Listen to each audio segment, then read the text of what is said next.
Good morning student, कैसे हैं? I hope you are fine and doing your study. आज हम हिस्ट्री में लेसन 1 समय की शुरुआत का थर्ड पार्ट पढ़ेंगे। आज का हमारा टॉपिक होगा आधुनिक मानव, यानी कि जो आधुनिक मानव है उसकी उत्पत्ति कैसे हुई।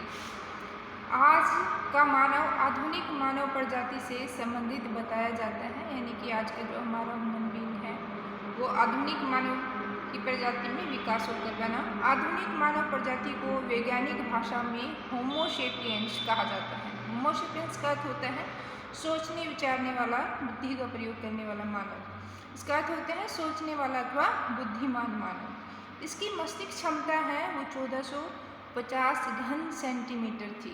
जो आधुनिक मानव था, आधुनिक मानव का जब विकास हुआ तो उसकी मस्तिष्क क्षमता 1450 घन सेंटीमीटर थी। इसका माथा चौड़ा और चेहरा लंबा था।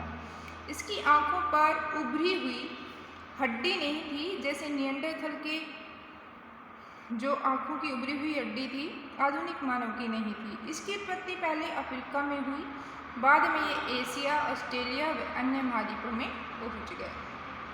आधुनिक मानव का उत्पत्ति स्थल, यानी कि दो विचार आते हैं कि इसकी उत्पत्ति स्थल के आधार पर माने, काल के आधार पर माने। तो उत्पत्ति स्थल के बारे में कि कहाँ इसकी उत्पत्ति हुई, क्योंकि इतिहास है और इतिहास में कोई भी चीज़ पर्टिकुलर नहीं कह सकते कि वो यहाँ हुई, क्योंकि उनके अलग अलग अवशेष मिले हैं। आधुनिक मानव के उत्पत्ति स्थल को लेकर विद्वानों में विवाद है, क्योंकि इसके स्पष्ट प्रमाण उपलब्ध नहीं है। इस प्रजाति के सबसे पुराने अवशेष हमें अफ्रीका महाद्वीप के देश इथोपिया में ओमोकीबस नामक स्थल से प्राप्त हुए। यह लगभग 1,95,000 से 1,60,000 वर्ष पहले के अवशेष हैं जो हमें ओमोकीबस से मिले। इसके अतिरिक्त दक्षिण अफ्रीका, मोरक्को, इजराइल, ऑस्ट्रेलिया तथा बोर्निया व फ्रांस जैसे देशों में भी आधुनिक मानव प्रजाति के अवशेष मिले हैं।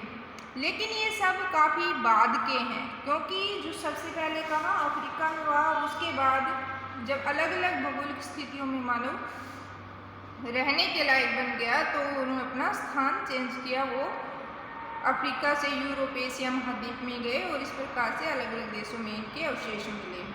फ्रांस से प्राप्त हुए अवशेष तो लगभग 35,000 वर्ष के ही हैं। जब हम निएंडरथल मानव के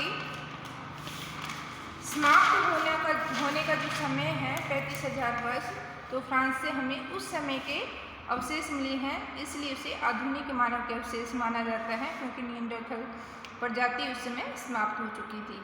ऐसी स्थिति में प्रश्न ये उठता है कि इस प्रजाति का उत्पत्ति स्थल क्या इथोपिया ही है, जहाँ से इसके प्राचीनतम जीवाश्म मिले, या फिर एक से अधिक स्थान पर इस प्रजाति का विकास हुआ। या सबसे पहले अवशेष मिले वो इसका उत्पत्ति स्थल है, या विकास हुआ उसको हम उत्पत्ति स्थल माने। इस बारे में विद्वानों ने दो विचार दिए अपने, उनके दो विचार बढ़कर सामने आए हैं। एक है क्षेत्रीय निरंतरता, यानी जिन क्षेत्रों में निरंतर उनका विकास होता रहा। इस सिद्धांत के प्रवर्तक मानते हैं कि आधुनिक मानव अलग अलग क्षेत्रों में विकसित हुआ, यानी कि अलग अलग क्षेत्रों में जो निएंडरथल हमारी प्राणी थी, पूर्वज थे, अलग अलग स्थानों पर चल गए, उनका आधुनिक मानव के रूप में विकास अलग अलग स्थानों पर हुआ। उसका उत्पत्ति स्थल कोई एक विशेष क्षेत्र नहीं है। उनका मानना है कि पहले जो होमो इरेक्टस तथा होमो हाइडेलबर्गेसियस जैसी मानव प्रजातियां थी, वो ही धीरे धीरे निरंतर विकास करती हुई विकसित होकर आधुनिक मानव बनी। यानी जो हमारी पूर्वज माने जाते हैं उनका विकास हुआ और आधुनिक मानव में परिवर्तित हो गए, यानी उनका निरंतर विकास ही आधुनिक मानव बना।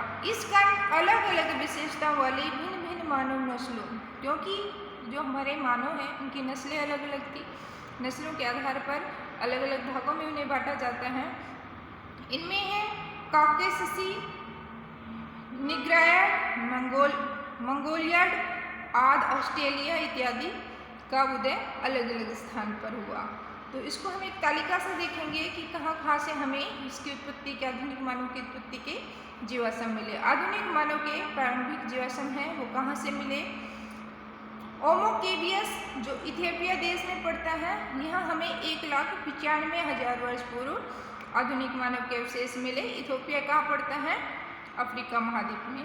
और 1,60,000 तक के, यानी 1,95,000 से शुरू होकर 1,60,000 वर्ष पुराने जो जीवाश्म मिलते हैं आधुनिक मानव के, वो इथियोपिया देश से मिलते हैं।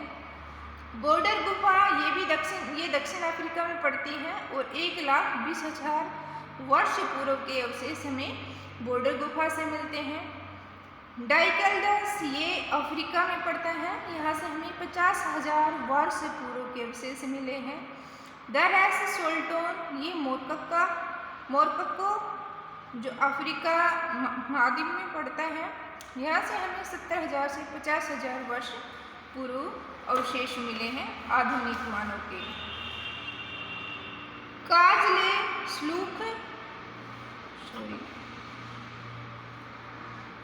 काजले स्लूप इजराइल 1,00,000 से 80,000 वर्ष पूर्व के अवशेष मिले हैं। मुंगो झील जो ऑस्ट्रेलिया की प्रसिद्ध झील है, यहाँ से हमें 45,000 वर्ष से 35,000 वर्ष पूर्व के आधुनिक मानव के अवशेष मिलते हैं। नियान गुफा ये बोर्निया में पड़ती है, यहाँ से हमें 40,000 वर्ष पूर्व के अवशेष मिले। क्रो मैगनन ये फ्रांस में पड़ता है और यहाँ से हमें 35,000 वर्ष पूर्व के अवशेष मिले। तो इस प्रकार हम कहते हैं कि अलग अलग स्थान पर आधुनिक मानव का विकास अलग अलग तरीके से हुआ और वहाँ पे अलग अलग प्रजातियाँ, अलग अलग नस्लें इनकी विकसित हुई। तो इस प्रकार से इसकी उत्पत्ति स्थल के बारे में लोग एक मत नहीं है। दूसरा है प्रतिस्थापन सिद्धांत, यानी एक स्थान से दूसरे स्थान पर चले जाना, तो उसके आधार पर भी इसको बांटा जाता है। इस सिद्धांत के समर्थकों का विचार है कि आधुनिक मानव की उत्पत्ति का क्षेत्र एक ही रहा, यानी उत्पत्ति तो उसकी अफ्रीका में ही हुई और वहाँ से वो बाद में अन्य जगहों पर गए। संभवतः अफ्रीका में हुई जहाँ से इस प्रजाति के जीवाश्म मिले और अफ्रीका से ये पश्चिम एशिया में इजराइल फिलिस्तीन क्षेत्र से होता हुआ लगभग 45,000 वर्ष पहले ऑस्ट्रेलिया तक पहुँचा, यानी अफ्रीका से ये अन्य स्थानों पर प्रतिस्थापित हुआ, यानी एक स्थान से दूसरे स्थान गया। भारत में इसका आगमन लगभग 35,000 वर्ष पहले माना जाता है। यूरोप में इसके प्राचीनतम अवशेष 35,000 वर्ष पहले के हैं, जिस समय निएंडरथल विलुप्त हो गया था, यानी निएंडरथल मानव समाप्त हो गई थी प्रजाति। इस प्रकार इस आधुनिक मानव प्रजाति ने पहले की मानव प्रजातियों को प्रतिस्थापित किया, यानी रिप्लेस किया, उनकी जगह ले ली।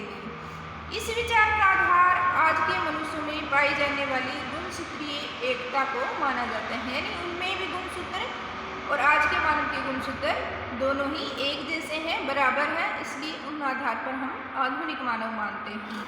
इन विद्वानों के अनुसार ये एकरूपता तभी संभव हुई जब आधुनिक मानव प्रजाति किसी एक ही क्षेत्र से विकसित होकर विश्व में विभिन्न भागों पर फैली हो, यानी एक स्थान से निकलकर ये अन्य स्थानों पर गई। ये तभी संभव है, तभी सबके गुणसूत्र एक जैसे हैं। जहाँ तक बात अगले क्षेत्रीय विशेषताएं नस्लों की है, वो हजारों वर्षों से विभिन्न भौगोलिक वातावरणों में रहने से पैदा हुई, क्योंकि अलग अलग नस्ल है तो वो अलग अलग वातावरण, भौगोलिक वातावरण के कारण उनमें परिवर्तन हुआ। जो गर्म क्षेत्रों में रहे उनमें अलग शारीरिक विशेषताएं उत्पन्न हुई और जो पहाड़ों और ठंडे इलाकों में रहे उनमें दूसरी तरह की शारीरिक विशेषता हुई। तो आज के लिए इतना ही, धन्यवाद। आप इसे ध्यान से सुने और जब PDF मिले तो आप इसे लिखें और साथ में याद भी करें।